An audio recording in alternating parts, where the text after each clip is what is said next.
Mateus, capítulo 19, versos 1 a 12.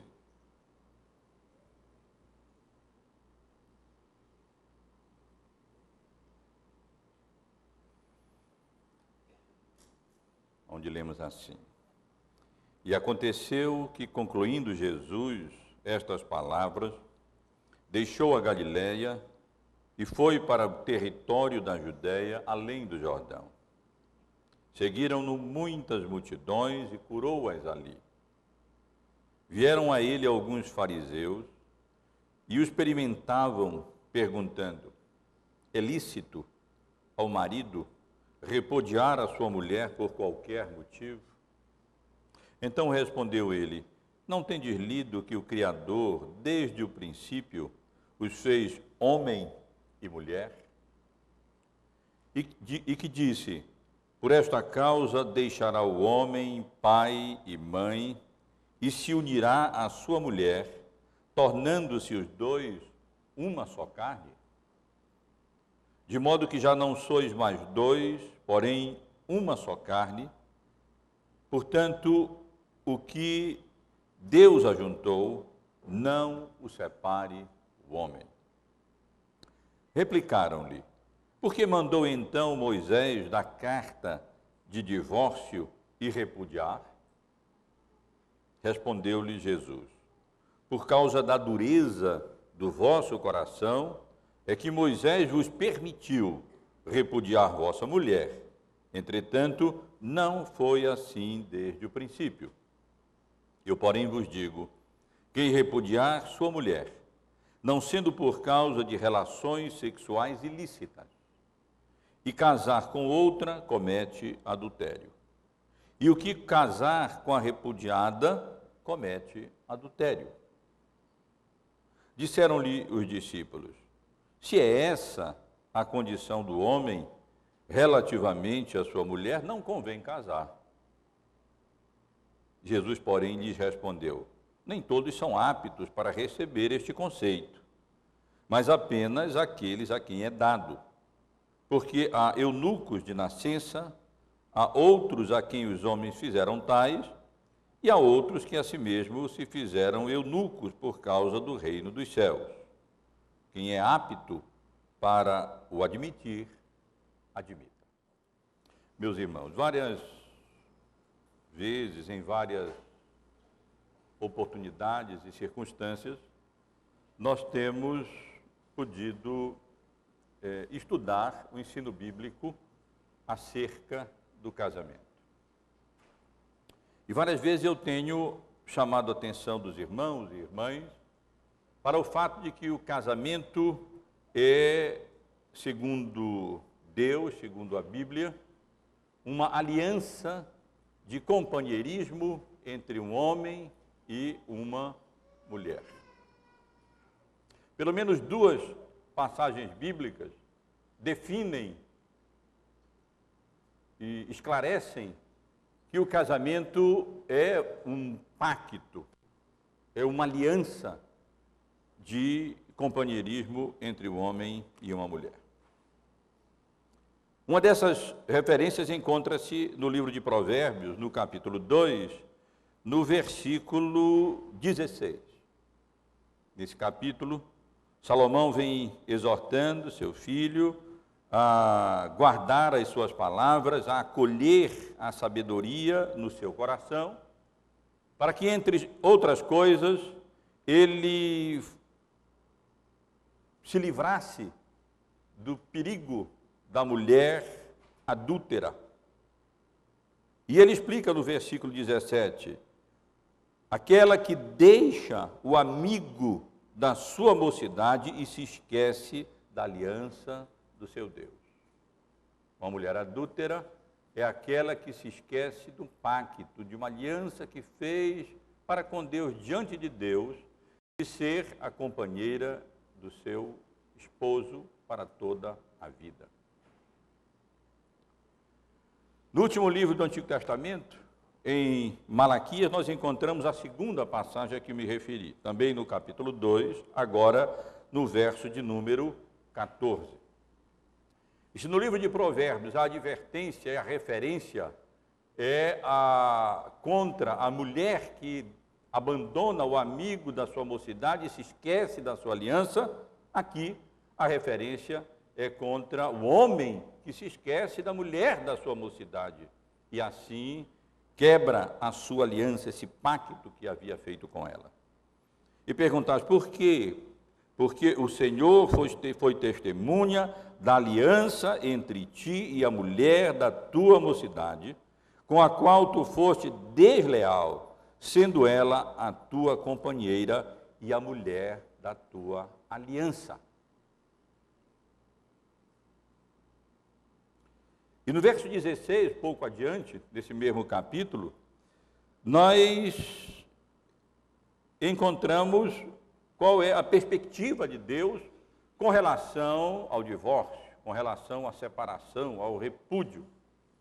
Quando um homem ou uma mulher deixa de ser fiel ao seu marido ou à sua esposa, quebra essa aliança, esse pacto, e repudia o seu cônjuge. Porque o Senhor Deus de Israel diz que odeia o repúdio. Deus odeia o repúdio. Deus odeia a separação. Deus odeia a infidelidade. Deus odeia o divórcio. Essa é a atitude de Deus para com o divórcio. O casamento, portanto, é essa aliança de companheirismo entre um homem e uma mulher. Mas visto que se trata de uma aliança entre pecadores, o casamento enfrenta uma série de graves ameaças, de sérias ameaças. Por exemplo, a secularização, a ética do direito, as pessoas só pensam naquilo que tem direito, inclusive os cônjuges, criando assim dificuldades sérias de relacionamento entre marido e mulher. A licenciosidade que tenta um e a outro e faz com que muitos abandonem as suas esposas e os seus maridos por causa da licenciosidade, do individualismo, e eu poderia relacionar aqui, irmãos e irmãs, uma série de ameaças antigas e contemporâneas contra o casamento como uma aliança, um voto, um pacto de companheirismo entre um homem e uma mulher. Não é, portanto, de estranhar que muitos se interessem tanto, não somente pelo casamento, ou não especificamente pelo casamento, mas por questões relacionadas ao divórcio e por questões sobre que possibilidades, que alternativas, que escapes há para o casamento no sentido de uma separação, no sentido de um divórcio. E não é de estranhar também que tantos divórcios acabem ocorrendo, acabem acontecendo. Uma vez que os cônjuges não estão focalizados na manutenção do casamento, na preservação da aliança, na fidelidade a este pacto, mas em que possibilidades a separação, o repúdio ou o divórcio poderá acontecer. Que é o caso dos fariseus aqui. A pergunta deles denuncia que o interesse deles, a preocupação deles, estava exatamente nesse, vamos chamar assim, de plano B. E não no plano A, que é o casamento.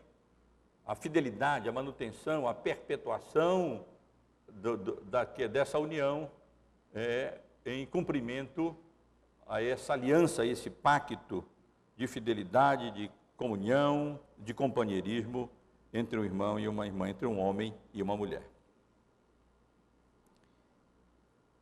Apenas para localizarmos o texto e lembrarmos um pouco, até porque estivemos interrompendo esses nossos estudos por alguns domingos, em função da minha ausência, da minha viagem, eu quero apenas recordar os irmãos, lembrar os irmãos, que no capítulo 18, o Senhor Jesus orientou os seus discípulos de uma maneira especial, especialmente no que diz respeito ao relacionamento entre irmãos e irmãs em Cristo. Como é que esse relacionamento deve sempre acontecer entre irmãos em Cristo? Ele deve ser caracterizado pela humildade. Nós não devemos jamais servir de pedra de tropeço para os nossos irmãos ou irmãs. Devemos sempre ter a preocupação de não desprezar aqueles que pecam, de procurar restaurar irmãos faltosos, nesse conceito de buscar ovelhas desviadas, e especialmente de perdoar. Pedro perguntou, aproximando-se de Jesus, até quantas vezes meu irmão pecará contra mim que eu lhe perdoe? Até 7 vezes, sugere ele. Jesus diz, não, Pedro, até 70 vezes 7.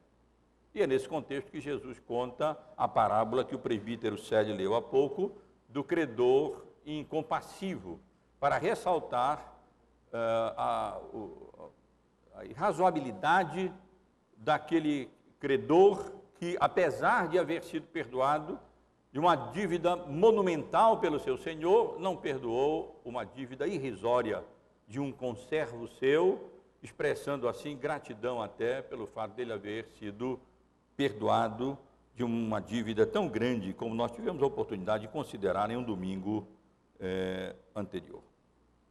Aqui, irmão, no capítulo 19, nós começamos uma nova sessão. Mateus começa uma nova sessão. Isso fica evidente porque agora muda a audiência, muda a região em que Jesus se encontrava, e aqui temos uma expressão que funciona quase como uma fórmula de transição, que nós encontramos algumas vezes no Evangelho de Mateus, quando passa-se de uma sessão para outra. Ou seja, a expressão, concluindo Jesus estas palavras. E nos 2 versos primeiros, nós lemos, portanto, que aconteceu que, concluindo Jesus estas palavras, diz Mateus, deixou a Galileia e foi para o território da Judéia, além do Jordão, seguiram-no muitas multidões e curou-as. Então, nós temos aqui uma transição, passamos para uma nova sessão. Agora, a audiência principal não é composta dos discípulos de Jesus, aos quais ele estava ensinando sobre o relacionamento entre irmãos e irmãs, como membros da Igreja de Cristo, como cidadãos do Reino dos Céus. E agora ele passa a responder a uma pergunta dos fariseus, e já não mais na Galileia, aonde ele se encontrava até então, realizando o seu ministério, mas já em direção a Jerusalém, já se preparando para ir a Jerusalém, aonde se ofereceria como um sacrifício vivo pelos nossos pecados, é que nós encontramos esse episódio aqui, registrado de maneira inspirada para a nossa orientação e para o nosso ensino. Trata-se do ensino de Jesus sobre o divórcio, em resposta a uma pergunta capciosa dos fariseus, que não estavam interessados em aprender de Jesus, mas estavam interessados sim em enredá-lo em uma armadilha e assim ter alguma coisa para acusá-lo e assim desacreditá-lo. Portanto, eu convido os irmãos para considerarmos juntos esses versículos, especialmente o verso 13 ao versículo 12, sobre o tema, o que Deus ajuntou não separe o homem. Mais especificamente, o ensino de Jesus sobre o divórcio. Um assunto atual na época, atual muito antes, havia uma discussão e essa tendência para o divórcio era antiga entre gentios e também entre os judeus, apesar do ensino bíblico, e ela continua atual hoje. Porque, como eu disse, apesar de ser uma aliança de companheirismo entre um homem e uma mulher, de se amarem e servirem um ao outro durante toda a vida, uma vez que essa aliança é feita por pecadores, o casamento experimenta várias ameaças. E chamo a atenção dos irmãos para o texto. Observe em primeiro lugar, por favor, mantenha a Bíblia aberta. E observem, e vamos considerar esse texto da seguinte maneira. Primeiro, dos versículos 3 até o versículo 6, note a pergunta dos fariseus, que suscita todo esse texto, e a resposta de Jesus. A seguir, dos versículos 7 até o versículo 9, nós encontramos a réplica dos fariseus à explicação de Jesus e a resposta de Jesus. A partir do verso 8, respondeu-lhe Jesus. E no versículo 10 até o versículo 12, a réplica agora dos próprios discípulos que estavam ouvindo aquele diálogo. E também a explicação de Jesus. Nas 3 sessões, do versículo 3 ao versículo 6, do versículo 7 ao versículo 9 e do versículo 10 ao versículo 12, nós vemos sempre o Senhor Jesus depois respondendo. Versículo 4, então respondeu ele, versículo 8, respondeu-lhe Jesus, e versículo 11, lhes respondeu. Então essa parece ser a divisão mais apropriada e mais lógica e mais clara aqui do nosso texto. Então vamos considerar em primeiro lugar a pergunta dos fariseus e a resposta de Jesus, observando esses versos 3 até o verso de número 6. Qual foi a pergunta que os fariseus fizeram? Foi bem específica. Eles não perguntaram apenas se era legítimo se divorciar ou repudiar a mulher, mas eles perguntaram, na realidade, se era lícito ao marido repudiar a sua mulher por qualquer motivo.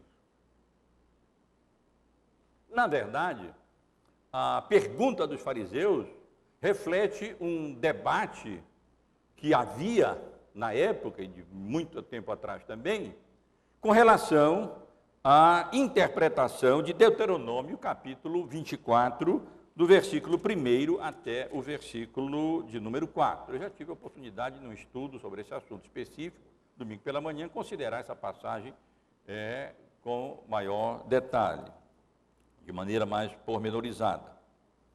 Mas nesse texto, no versículo 24 de Deuteronômio, esse é o pano de fundo para a argumentação dos fariseus, tanto para a pergunta deles como para a réplica deles depois, nós lemos assim: se um homem tomar uma mulher e se casar com ela, e se ela não for agradável aos seus olhos, por ter ele achado coisa indecente nela, e se ele lhe lavrar um termo de divórcio, e lhe der na mão e a despedir de casa, isso é uma hipótese. E vem a outra hipótese: e se ela, saindo de sua casa, for e se casar com outro homem? E vem uma terceira hipótese: e se este a aborrecer e lhe lavrar termo de divórcio, e lhe der na mão, e a despedir de sua casa, ou se este último homem que a tomou para si por mulher vier a morrer, então seu primeiro marido que a despediu não poderá tornar a desposá-la para que seja sua esposa, depois que foi contaminada, pois é abominação perante o Senhor, assim não farás pecar a terra que o Senhor teu Deus, te dá por aliança. A grande discussão entre os judeus, e há registro disso nos escritos rabínicos, dos rabinos antigos, de respeito à interpretação dessa expressão coisa indecente nela, o significado disso. Havia especialmente 2 escolas, 2 grupos. Uns que interpretavam essa expressão no sentido lato, ou seja, por qualquer razão o marido poderia repudiar a sua mulher, repudiar a sua esposa. Se ele achasse uma mulher mais bonita, já era motivo defendido e razoável para o repúdio. Uma outra escola mais estrita dizia que não, que o marido só poderia repudiar a sua esposa em caso de adultério. E a pergunta dos fariseus aqui tem por trás exatamente esse debate, exatamente essa questão. Ou seja, afinal, é lícito o marido repudiar a sua mulher por qualquer razão, por qualquer motivo? Mas observem, irmãos, que o interesse dos fariseus, como o interesse de muitos, inclusive na nossa época, está exatamente na questão do divórcio. Não importa se a interpretação era estrita ou lata, ou ampla, aberta. A questão, o foco, sempre era no divórcio, na possibilidade de se divorciar de uma maneira ou de outra. E Jesus, na realidade, antes de responder, ele questiona a própria pergunta dos fariseus e redireciona a questão, não para o plano B, mas para o plano A. Não para o divórcio, mas para o casamento. A partir do nos versículos 4 até a primeira parte do versículo 6, o Senhor Jesus responde baseado nas Escrituras. Observem, primeiro ele diz, no início do versículo 4, não tendes lido? Então respondeu ele, não tendes lido? Não tendes lido o quê? Que o Criador, desde o princípio, os fez homem e mulher? Quer dizer, ele redireciona a questão do interesse pelo divórcio, por esse motivo, aquele motivo, ou qualquer motivo, para o plano de Deus, inicial, original de Deus para o homem e para a mulher. Vocês não leem que Deus criou o homem e mulher, e não apenas o que Deus criou, mas o que Deus disse. E o que Deus disse foi, por esta causa deixará o homem a seu pai e a sua mulher, e se unirá a sua mulher, tornando-se os dois uma só carne, de modo que já não são mais dois, porém uma só carne. Então, antes de responder, Jesus, na realidade, faz isso. Ele muda o foco da questão do divórcio, dos motivos do divórcio. Jesus não estava tão interessado nessa questão, mas ele focaliza o plano original de Deus, que era o casamento, o que Deus fez e o que Deus disse. O que Deus fez foi criar homem e mulher, e o que ele disse foi que eles se unissem e que fossem os dois uma só carne.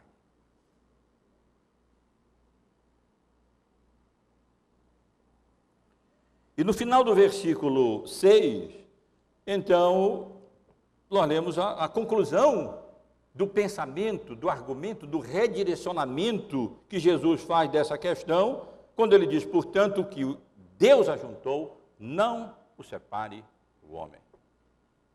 Deus odeia o repúdio. O que Deus ajuntou, não separe o homem. O casamento é uma aliança, é um pacto de companheirismo, e não deve ser desfeito. O marido deve determinar amar a sua esposa, cuidar dela, cumprir a sua aliança, o seu voto, o seu pacto que ele fez diante de Deus e, de um modo geral, das testemunhas.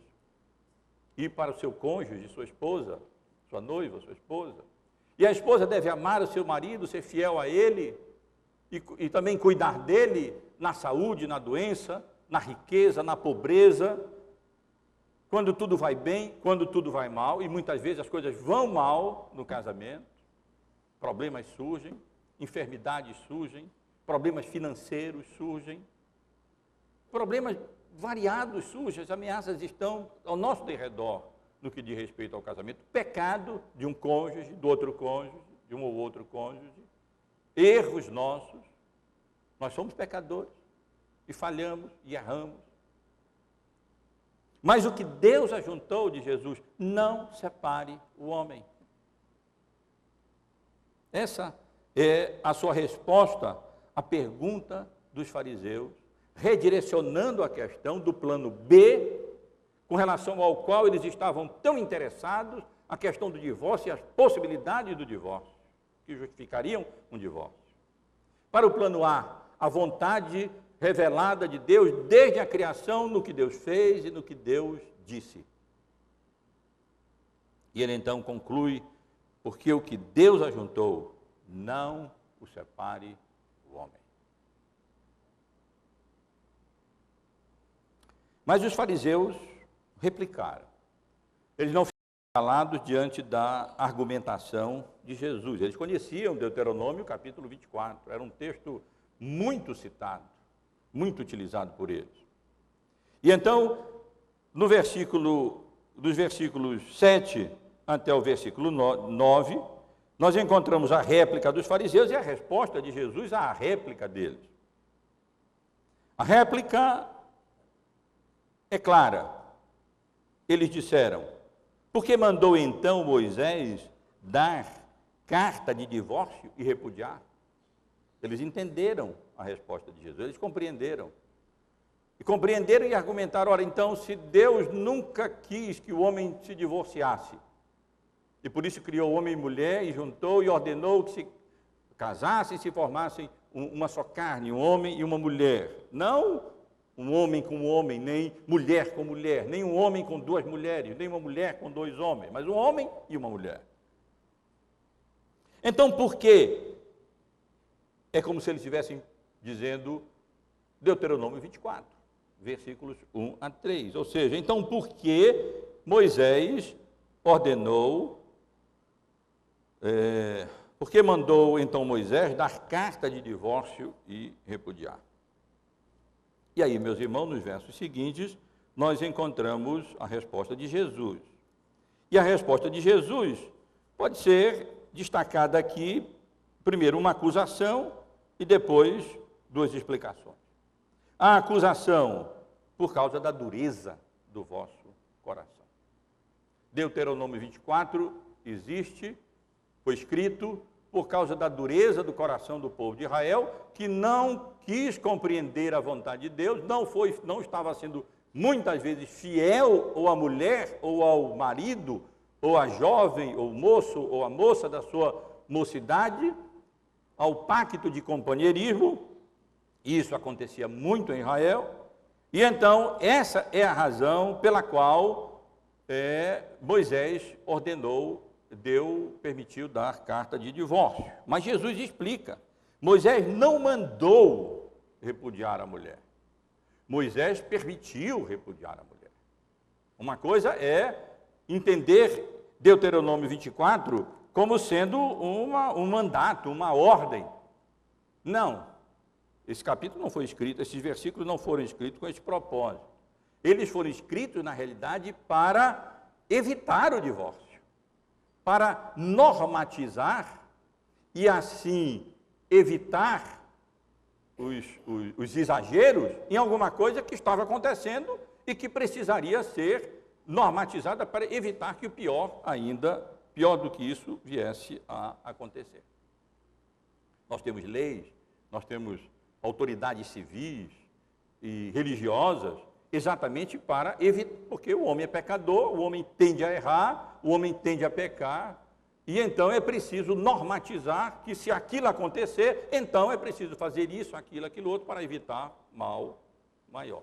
Isso não significa que Moisés estivesse encorajando ou ordenando o repúdio. Ele estava apenas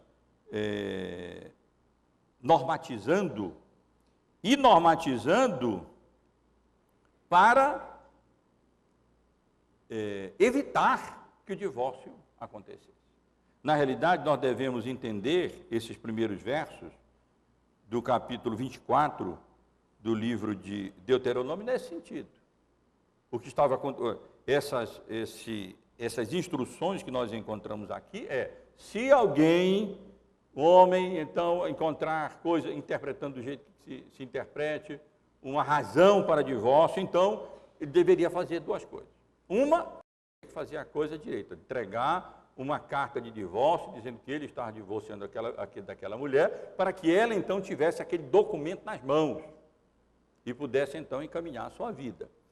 E a segunda norma aqui é que se aquela mulher que ele repudiou vier a casar com outro homem, e aquele homem então a abandoná-la por alguma razão, ou vier a morrer, o primeiro marido não poderá mais casar com ela. Então, em outras palavras, Deuteronômio 24, 1 a 3 diz assim: pense bem, marido, pense bem, porque se você repudiar a sua mulher e depois se arrepender, mesmo que ela tendo casado e o marido tenha morrido, você não poderá mais casar com ela. Então, a intenção aqui não é encorajar o divórcio, é fazer com que até as autoridades civis, pelo menos há pouco tempo, faziam. Quando alguém procurava autoridade civil para se divorciar, sempre eles tentam reconciliar. Um divórcio sempre tomava tempo. Agora tem uma lei que já está aí, não sei se já passou ou não, para fazer divórcio rapidinho, daqui a pouco até pela internet. Parece que o projeto envolve alguma coisa assim, bem rapidinho mesmo o divórcio. Mas não era assim, exatamente para fazer com que as pessoas pensem, porque problemas, dificuldades surgem. E naquele momento o marido ou a mulher pensa em se divorciar. E se fizerem as coisas precipitadamente, vai se divorciar e depois vai se arrepender, e aí já foi feito o divórcio, e aí isso acontece muitas vezes. Então, Deuteronômio 24 aqui não é para encorajar o divórcio, é para fazer com que os maridos pensem bem, antes de se divorciarem das suas esposas, porque se eles se arrependerem depois, em algumas determinadas situações, não terá mais jeito, não terá mais solução.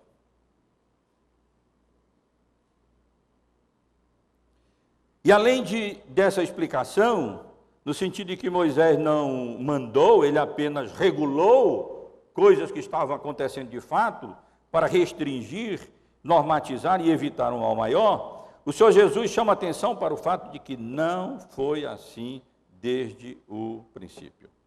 Ou seja, esse nunca foi o propósito de Deus, que um marido e uma mulher se divorciassem.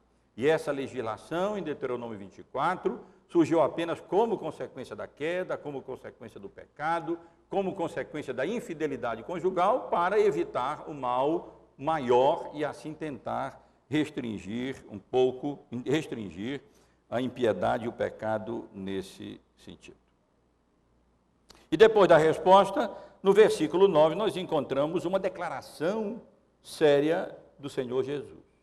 Uma declaração dupla. Eu, porém, vos digo, isso é comum, com a autoridade de Deus, Filho de Deus, o Senhor Jesus estabelece a questão sob a sua autoridade divina para determinar essas questões. Eu, porém, vos digo, quem repudiar sua mulher, ele aqui está interpretando Moisés da maneira como deve ser interpretado. Quem repudiar sua mulher, não sendo por causa de relações sexuais ilícitas, e casar com outra, comete adultério. E mais, o que casar com a repudiada, comete adultério. Essa é a gravidade da questão. Jesus deixa claro que se alguém repudiar a sua mulher, ou seja, se divorciar da sua mulher, ou a mulher se divorciar do seu marido, a não ser por relações sexuais ilícitas do outro cônjuge, não se limitando, o termo grego aqui, porneia, apenas ao adultério em si, ao ato sexual fora do casamento entre um homem casado e uma outra mulher, ou vice-versa, mas há atos de moralidade, de envolvimentos entre um homem e uma mulher, fora do casamento, nesse sentido, adúltero. Então, se não for por isso, poderíamos fazer um parênteses aqui. Paulo também trata de uma outra questão, que Jesus não tratou aqui, em 1 Coríntios, no capítulo 7, no caso de um marido ou uma mulher incrédula que abandona o seu cônjuge. E aí, o que fazer? Se houve uma deserção obstinada de uma das partes. Também é outro caso de divórcio bíblico legítimo. Mas a não ser nesses casos, o Senhor Jesus deixa claro, se um homem repudia sua mulher e se casa com outra, então ele deveria ser considerado adúltero.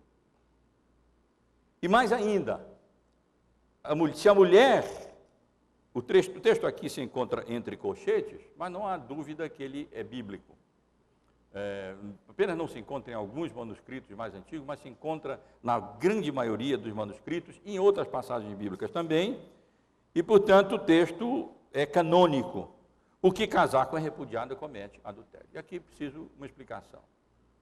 Evidentemente, não devemos pensar aqui que comete adultério quem casa com uma repudiada por motivo ilícito, vamos dizer. O marido repudia a mulher por qualquer motivo e agora, se alguém casar com essa mulher, ela é tornada adúltera. Não, senão não precisaria nem dar carta de divórcio lá. Não é essa a questão. Aqui a gente deve entender assim: o que casar com a repudiada que cometeu relações sexuais ilícitas, foi repudiada por motivo justo. Jesus acabou de observar essa cláusula de exceção, ou seja, eu, porém, vos digo, quem repudiar sua mulher, não sendo por causa de relações sexuais ilícitas, e casar com outra, comete adultério. E aí vem a observação: e quem casar com a repudiada, por motivo, porque essa repudiada cometeu um adultério, um ato sexual ilícito, também estará cometendo, se envolvendo numa relação adúltera, ou seja, estará cometendo adultério. E aí Jesus, então, esclarece e explica que nunca foi a vontade de Deus o adultério, o repúdio, a separação. Apesar de tão comum, cada vez mais comum na nossa época, por qualquer razão o marido repudia a sua esposa, por qualquer razão a esposa repudia o seu marido, às vezes por motivos fúteis, por tolices mesmo, ou mesmo que seja por motivos mais sérios, a não ser essas razões bíblicas, não temos outras razões para o repúdio, e Deus odeia o repúdio, e Jesus aqui condena o divórcio em outras circunstâncias que não essa apresentada aqui, e a outra pelo apóstolo Paulo na primeira carta à igreja de Corinto. O caso poderia parecer encerrado, né? Os fariseus fizeram a pergunta, Jesus respondeu, eles replicaram, Jesus respondeu, poderia encerrar aí, mas não. Os discípulos também replicaram. Eles estavam presentes ali, ouvindo aquela conversa, ouvindo aquele diálogo. E eles chegaram a uma conclusão. E eles também replicaram. E dos versículos 10 a 12, nós temos a réplica dos discípulos e a explicação de Jesus, a resposta de Jesus a eles agora. Disseram-lhe os discípulos, verso 10, se essa é a condição do homem, relativamente à mulher, não convém casar. Bom, se é assim, diz ele, se não tem possibilidade de separação, se não há plano B, a não ser, nesse caso de relação sexual ilícita ou abandono, então a conclusão dele, melhor nem casar. Vejam só, mesmo os discípulos, o foco deles era o plano B. Não era na manutenção, na preservação do casamento, mas era na possibilidade de, por uma razão ou outra, ter essa válvula de escape, essa possibilidade de se separarem das suas esposas e de repudiarem as suas esposas. Eles não estavam, de fato, comprometidos com as suas esposas ao ponto de permanecerem fiéis a eles. Eles não estavam sendo fiéis, de fato, pelo menos no pensamento, às mulheres da sua aliança.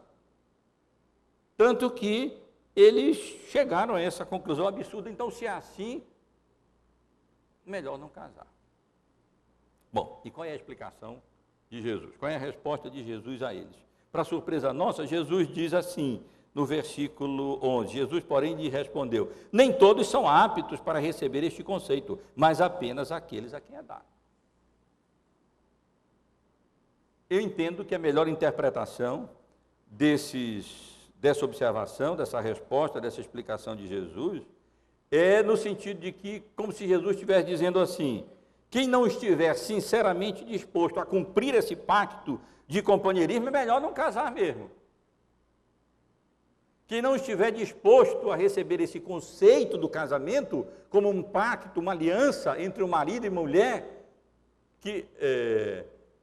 de companheirismo, e que não pode ser desfeito a não ser nessas condições extremas, então é melhor não casar. do que casar de maneira fútil, de maneira leviana, já com um plano B em mente. Ou seja, qualquer coisa, qualquer dificuldade, qualquer problema, como se o casamento fosse um contrato. O casamento não é um contrato. Para a sociedade é um contrato, de modo geral. Mas o casamento não é um contrato, o casamento é um pacto. O casamento é uma aliança, um voto de fidelidade até que a morte nos separe, em qualquer circunstância e situação na vida, a não ser com nessas cláusulas de exceções que Jesus e Paulo apresentam.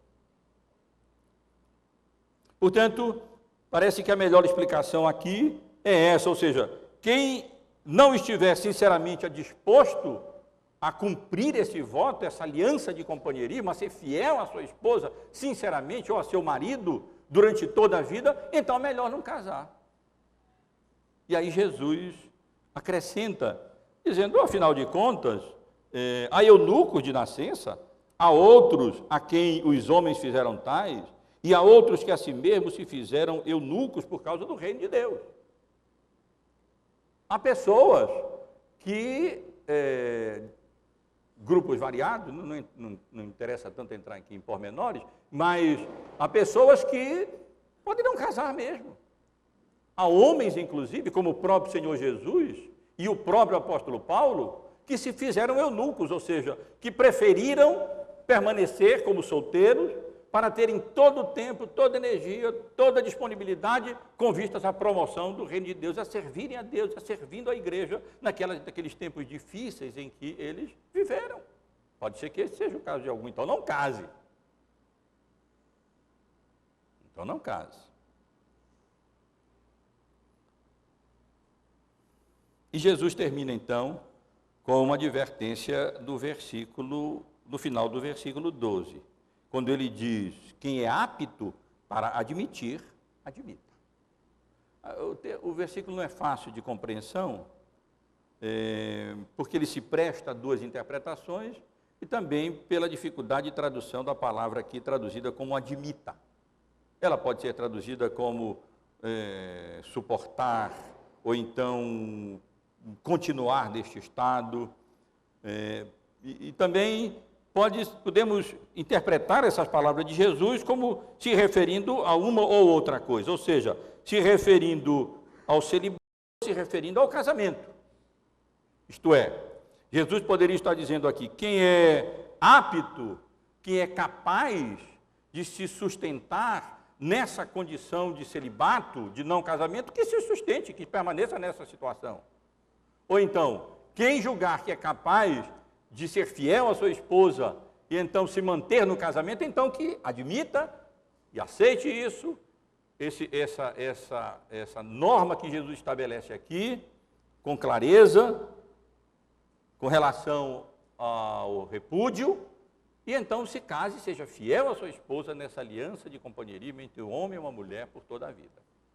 Podemos entender essas palavras finais de Jesus se referindo ou ao celibato ou ao casamento. Quem é apto para admitir o casamento, nesses termos que Jesus está explicando aqui, admita e contrarie núpcias e case, essa é a vontade de Deus, constitui família, sirva a Deus, glorifique a Deus, honre a Deus e seja fiel à sua esposa e não pense em plano B. Pense no plano A, para o qual Deus criou homem e mulher. E pelo que ele disse, sejam os dois uma só carne. Esqueçam o plano B. Esse é o problema, muitas vezes, é que as pessoas já casam com um plano B, já casam com essa possibilidade de pensar numa separação e não utilizando todas as suas energias para fazer com que o casamento dê certo, de fato funcione e permaneça e vá até o fim. Ou então, entendendo da outra maneira, né? Quem é apto para admitir o celibato, que admita. Quem é apto para suportar e continuar como solteiro ou como solteira, então que possa até servir a Deus nessa condição, tudo bem, não tem problema nenhum. Talvez fosse o caso dos discípulos. Eu acho que não era, não. A maioria ali estava pensando, a preocupação deles era em não poder ter a possibilidade de se separar da sua esposa por uma razão ou por outra, conforme era muito comum na época. Então, temos isso aqui, esse diálogo, meus irmãos, nesse texto, suscitado pela pergunta dos fariseus, a quem Jesus redireciona, e respondendo a sua réplica, não, Moisés não mandou, não ordenou isso não. Ele apenas abre uma concessão ali e regula uma coisa que estava existindo de fato para que a situação das mulheres não fosse pior ainda, ou mais grave ainda, e para fazer com que os homens refletissem e pensassem bem antes de darem carta de divórcio à sua esposa. E responde também a réplica dos seus discípulos com relação à questão que eles levantaram e que nós acabamos de considerar. Eu quero apenas ressaltar aqui, resumir um pouco e ressaltar aqui as lições que podemos extrair desse texto. Primeiro, gostaria de perguntar a cada um dos irmãos e irmãs, qual é a sua mentalidade sobre essa questão? Porque veja que é uma questão de mentalidade aqui. A dos fariseus, carnal, mundana, focalizando inteiramente o plano B, ou seja, dar carta de divórcio por qualquer motivo à esposa, ou dos discípulos, que não podiam dispensar um plano B, sendo assim, melhor não casar, né? Ou de Jesus, concentrar-se no plano A, na vontade original de Deus para o homem, na preservação do casamento, na santidade do casamento, no casamento como uma aliança, como um pacto de companheirismo, até a morte entre um homem e uma mulher, no sentido de que um seja fiel ao outro e companheiro um do outro até o fim. A mentalidade do mundo é a mentalidade dos fariseus, é a mentalidade do plano A. Os irmãos sabem que muitos casamentos hoje já são feitos com contrato e com cláusulas bem estabelecidas e já com as condições ali, tudo para separação, e já faz parte do contrato essas coisas todas. Não, para nós o casamento não é um contrato, ele é uma aliança, é um pacto, e que a nossa mente não seja carnal, mas seja conforme Jesus redireciona aqui, para a vontade de Deus desde a criação. Deus criou o homem, Deus criou uma mulher, e ordenou que eles se unissem, e que se tornassem uma só carne, e que se tornassem companheiros durante toda a vida, e fossem fiéis um ao outro, envelhecessem juntos,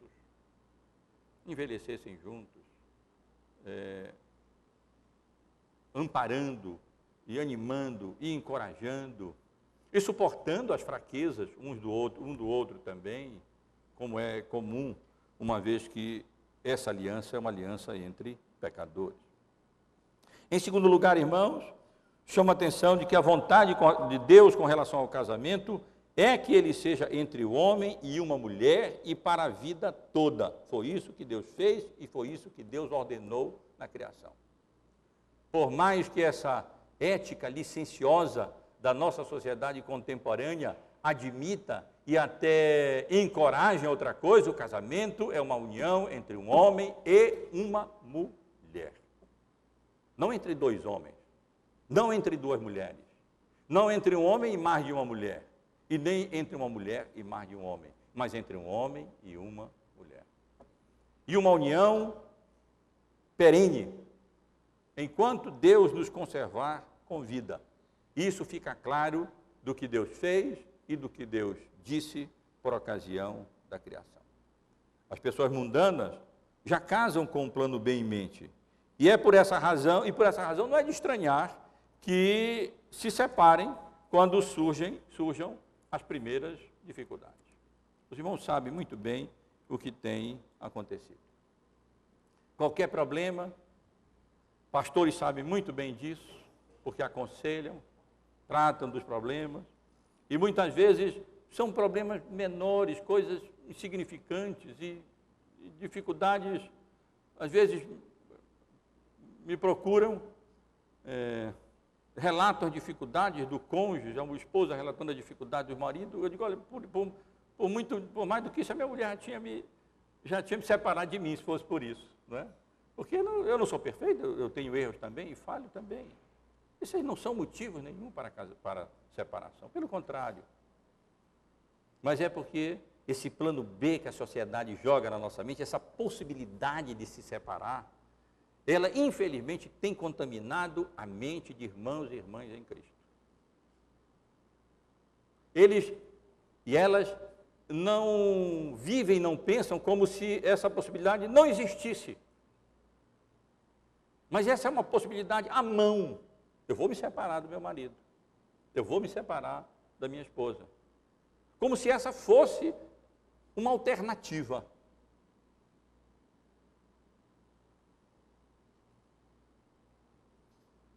As únicas possibilidades, meus irmãos e irmãs, de divórcio lícitos na Bíblia são o adultério, ou seja, a relação sexual ilícita, como Jesus menciona aqui, a deserção ou o abandono obstinado de uma das partes, não tem jeito, o marido ou a mulher determina e decide contra tudo e contra todos, abandonar o cônjuge, e então, o que fazer? O cônjuge depois poderá, abandonado ou abandonada, poderá contrair novo casamento. Ainda uma outra possibilidade, que a gente geralmente não inclui quando a gente trata dessas questões, porque na verdade não é um caso tanto conjugal, é um caso de polícia. É quando o marido ameaça a esposa, bate na esposa, violência doméstica, ameaça de morte. Bom, mas não é nem caso de separação, é caso de polícia, prende logo o sujeito, né? E aí é claro que a esposa vai ficar livre, porque ele representa, na verdade, uma ameaça para a sua esposa, ou para os filhos, ou coisa semelhante.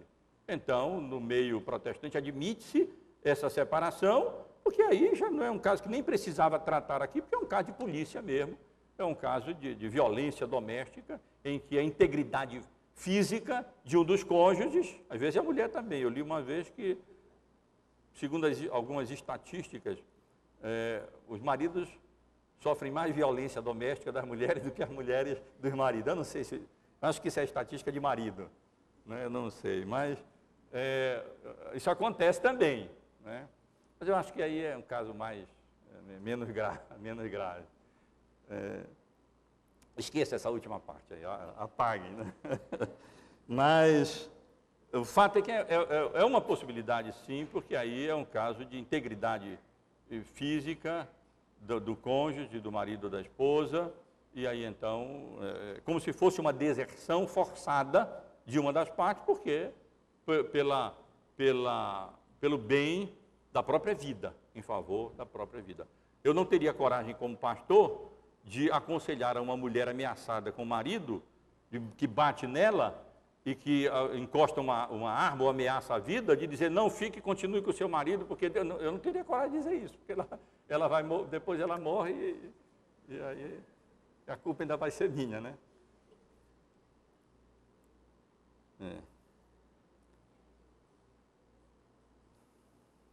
Agora, nem todos, portanto, estão habilitados para o casamento, e que não estiver sinceramente determinado a se unir em um pacto vitalício de companheirismo, é melhor mesmo não casar, do que vir a casar e depois a repudiar a sua esposa.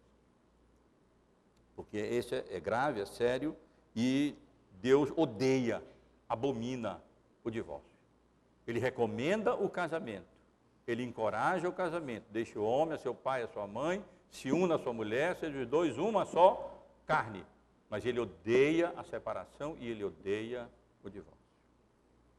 Então, aqui não é nenhum desencorajamento para os homens não casarem, né? Mas para casarem determinados a viver com a sua esposa e ser fiel a ela, enquanto Deus lhe der vida. Eu posso lhe garantir que a sua esposa, seja ela qual for, ela não vai ser santa. Ela não vai ser perfeita. Como você também não é perfeito. Como nós não somos perfeitos. Como não há marido nem mulher perfeitos nesse mundo. E, portanto, razões outras, que não a violência doméstica séria, que não o adultério ou a relação sexual ilícita, e que não o abandono obstinado de uma das partes, jamais deve estar na nossa mente como possibilidade para separação, repúdio ou divórcio. Deus odeia o divórcio, apesar de recomendar o casamento.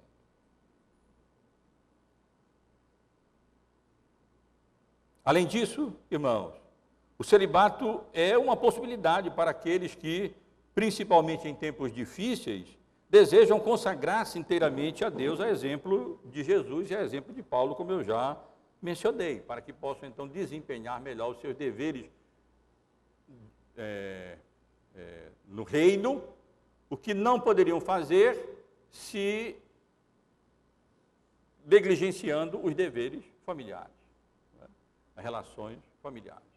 Então, existe esse caso, e é uma possibilidade, tanto voluntariamente, como às vezes Deus mesmo determina isso, né? Pelas condições, pelas circunstâncias, de um homem ou uma mulher, para que possa servir desimpedidamente mais a Deus, ao reino de Deus e à igreja.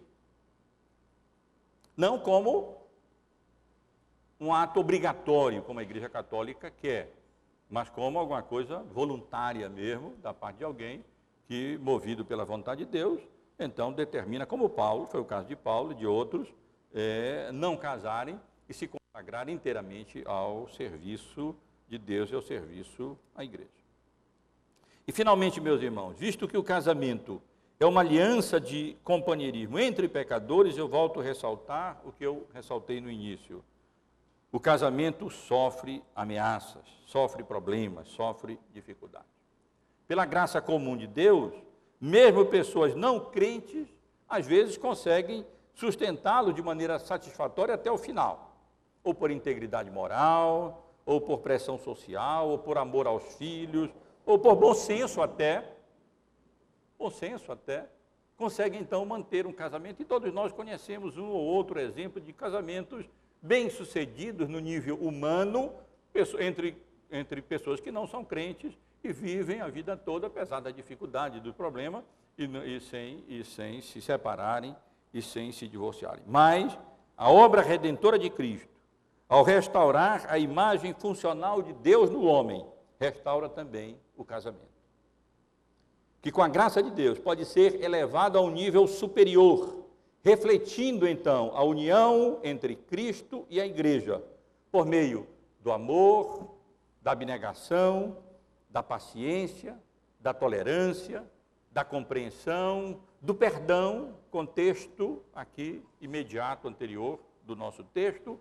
Marido e mulher podem elevar o casamento não apenas a esse nível humano, mas a um nível em que reflita essa relação entre Cristo e a igreja e leve as pessoas a Cristo através da nossa relação de marido e mulher, refletindo a relação entre Cristo e a sua igreja. Meus irmãos, é uma passagem difícil de pregar, mas uma passagem preciosa para os nossos dias. Quando maridos e mulheres, casais, experimentam conflitos e pensam que são conflitos únicos, que não existem em outros casais, e então cogitam logo de um plano B, reflita um pouco sobre essa passagem. Pense sobre ela. Descarte o plano B. Jogue fora essa possibilidade da separação, do divórcio. A não ser nesses casos mencionados aqui, ainda assim, ainda existe a possibilidade do perdão. Ainda assim existe a possibilidade do perdão, que deve ser encorajado, e então pode haver a reconciliação no casamento pela misericórdia e pela graça de Deus. Irmãos, para concluir, me permitam, vamos ler juntos apenas uma passagem bíblica. A primeira carta de Paulo aos Coríntios, capítulo 13, capítulo conhecido como capítulo do amor. Não vamos ler inteiro, vamos ler apenas do verso 1 ao versículo 7, para nos lembrarmos da nossa atitude e do significado bíblico de amor, distinto desse conceito romântico, hollywoodiano, né, fotonovelesco, não tem mais fotonovela, eu acho, sei lá se tem, é novelesco mesmo, de amor, mas o conceito bíblico de amor. 1 Coríntios, capítulo 13, versículos 1 a 7, começando a segunda parte do versículo 31 do capítulo 12. Passo a mostrar-vos ainda um caminho sobremodo excelente. Ainda que eu fale a língua dos homens e dos anjos, se não tiver amor, serei como bronze que soa, ou como o símbolo que retinha. ainda que eu tenha o dom de profetizar e conheça todos os mistérios e toda a ciência, ainda que eu tenha tamanha fé a ponto de transportar montes, se não tiver amor, nada serei. E ainda que eu distribua todos os meus bens entre os pobres, e ainda que entregue o meu próprio corpo para ser queimado, se não tiver amor, nada disso me aproveitará.